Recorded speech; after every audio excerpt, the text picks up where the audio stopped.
नहीं हेमंत, बने रहिए। देखिए 11,200 पे मैं ओवरऑल इंडेक्स पे फ्रंटलाइनर्स पे इतना कंफर्टेबल नहीं हूं, लेकिन यहां मैं 5-6 शेयर आपको डिविडेंड यील्ड के बताता हूं। उसमें REC PFC stand out. REC में 8.5% का यील्ड है और पीएफसी में 11% का यील्ड। और ये आपको पता है कंसिस्टेंट यील्ड्स हैं, दे हैव टू पे बैक टू द गवर्नमेंट। इसलिए मैं 4-5 नाम बोलता हूं। आज मेरा टॉप पिक इस कारण से ओएनजीसी भी है, जहां क्रूड भी बढ़ रहा है। ONGC also is a dividend yield stock of 6.5%. Nai Valley Lignite is paying 14.5% yield on dividend.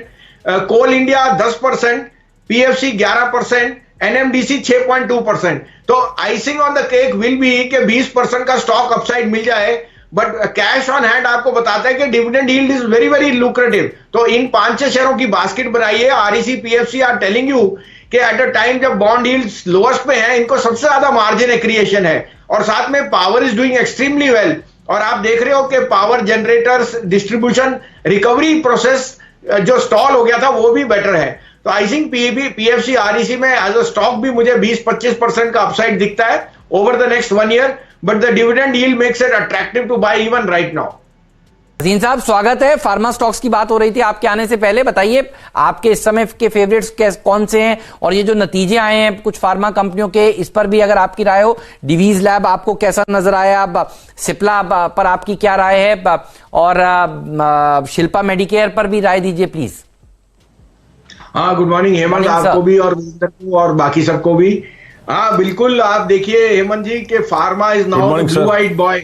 और 3 साल का नॉन परफॉर्मेंस 4 महीने में आपने कंप्लीट कर दिया। Exceptional results from Cipla, 25% EBITDA आया और मार्जिन इज वे अहेड। और मुझे लगता है सिप्ला की री रेटिंग जो हो रही है वो और चढ़ सकती है। 850 का टारगेट है हमारा। Divi's is a no brainer, आपको 2100 से 2200, 2500, 2700 का भाव हो गया है। और वो बता रहा है कॉन्ट्रैक्ट फार्मिंग में इसने कितना गेन किया है। तो मैं अभी भी सोचता हूं हेमंत जी, इंडिविजुअल स्टॉक्स पे मत जाइए, try and buy a basket of stocks. The pharma funds are doing exceptionally well, and that is where your money should be, because even though in the short run ये काफी अच्छे results हैं, they've also moved up quite a bit. So I would not be adventurous enough to say just blindly buy, but मैं इस कारण से कह रहा हूँ कि फार्मा फंड लेंगे कि उसमें मिक्स आएगा। आपको doctor Lal path lab, Ipca laboratory, Cadila, Sun, ये सारों का एक मिक्स आपको शिमरन मिले तो बेटर है rather than individual stocks. But Cipla definitely results are far beyond what the market was looking for. ठीक बात है। अच्छा भसीन साहब, एक सवाल मुझे आपसे और पूछना था। ये सऊदी अरामको के सीईओ के बयान को आपने किस तरह से रीड किया? फार्मा स्टॉक्स तो देखिए ऑल टाइम हाईज लगा ही रहे हैं। रिलायंस के ऊपर अब होप वीकेंड पर और जग गई है, जब से सऊदी अरामको के सीईओ कह रहे हैं कि वो निवेश करने के ऊपर इस समय देखिए विचार कर रहे हैं। ये बयान आपको कैसा लगा? और रिलायंस इंडस्ट्रीज पर अब अपना व्यू दीजिए प्लीज। इस हफ्ते के लिए कैसा ये शेयर रह सकता है? क्योंकि अगर ये मजबूत रहा तो देखिए फिर हम 11, 350, 400, 500 की तैयारी करेंगे। और हफ्ते भर का व्यू भी दीजिए। अब मार्केट पर आपका व्यू क्या है इस हफ्ते के लिए? तो हेमंत, हाँ बिल्कुल, देखो Reliance is going to be the trend setter, और रिलायंस ने लीड किया। ये इंडेक्स जो 11,000 है उसका सबसे ज्यादा श्रेय रिलायंस को ही आता है।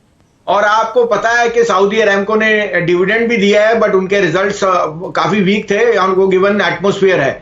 तो उनको भी पता है कि they have to keep up their investment, और Reliance is a no break. I think एक टाइम की बात है, अगले 3 हफ्ते में हो या 3 महीने में, it's a done deal. I think crude is also proxy के global growth is returning faster than normal. लेकिन हेमंत जी, यहाँ मार्केट के ऊपर मैं थोड़ा सा कॉशियस हूँ, given that dollar oversold territory में है और वहां पुल बैक है। और मैं यहाँ कैटेगोरिकली कह सकता हूँ कि gold, silver and equities are now all 3 headed for a bout of profit booking stroke consolidation. तो यहां से मैं डिक्लाइन नहीं रूल आउट करता। I think 11,300, 350 will be selling prices where you should be trying to exit rather than get more adventurous. Market में momentum जरूर है और मिड कैप्स में स्ट्रेंथ है, बट इंडेक्स पे I am not all that bullish. I would say ये हफ्ता मेरे हिसाब से गोल्ड, सिल्वर और इक्विटीज में करेक्शन आ सकता है। तो मैं बाटा की टिप्पणी वीरेंद्र बिल्कुल पिडिलाइट के साथ करूंगा।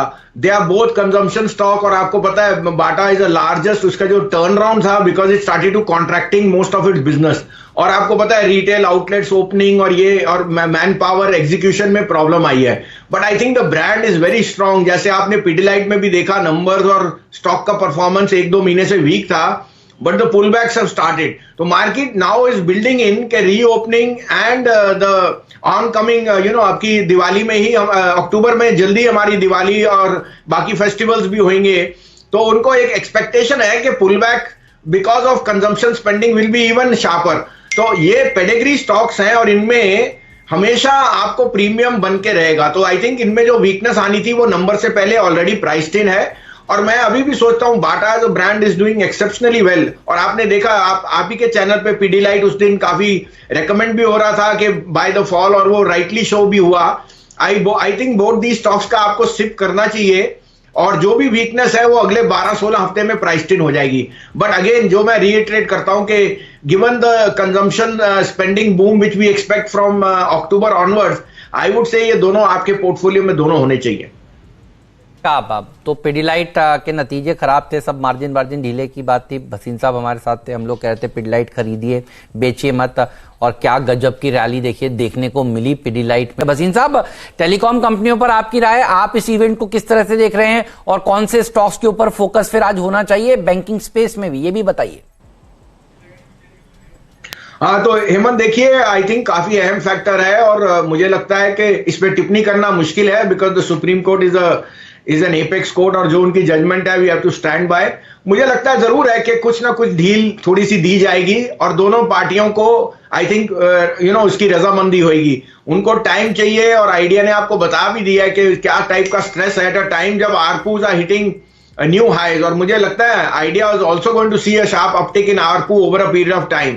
बैंकों में आपने सही किया कि I think 73% provisioning already on course है। तो आपने जो दो नाम कहे, मैं उनमें बहुत बुलिश हूं। एज ए डिस्क्लोजर हम रेकमेंड भी कर चुके हैं, आपके चैनल पे भी हमने 493 494 पे इंडसइंड बैंक कहा था, फेडरल बैंक कहा था 52, और आईडीएफसी फर्स्ट ये मेरा मनपसंद स्टॉक है। मुझे लगता है वैद्यनाथन जी ने इसको is going to turn it into 89% retail bank from a 44-45%। तो ये उनका प्रोसेस जारी है, कासा रेशियो सब इंप्रूवमेंट्स हैं। तो I am personally also we are very very bullish. हमारे क्लाइंट्स के पास ये होल्डिंग है एज ए डिस्क्लोजर, ये हमारा वेस्टेड इंटरेस्ट भी है कि IDFC first and IndusInd does well. But हम सोचते हैं अब अगर टाइम बैंक्स का आया ये सितंबर के बाद, I would be very very colourful on both all these 3 stocks, federal bank, IDFC first and IndusInd bank.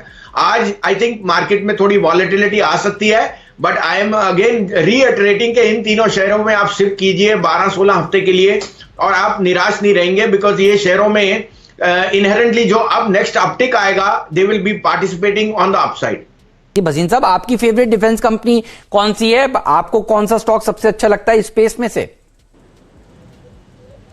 तो हेमंत जी 3 कंपनियां हैं, आपको पता है बीईएल पे हम बहुत बुलिश थे, 65 से 100 हो गया। I again reiterate, BEL is a quality stock, इस जैसी कोई कंपनी नहीं है इंडिया में। और बीईएल, भारत फोर्ज और एलएनटी, अगर आप डिफेंस में बना रहना चाहते हैं, देखिए पहली बात इन्होंने काफी ऑर्डर फ्लो की बात आती है लेकिन ऑर्डर एक तरह से मटीरियलाइज नहीं करते।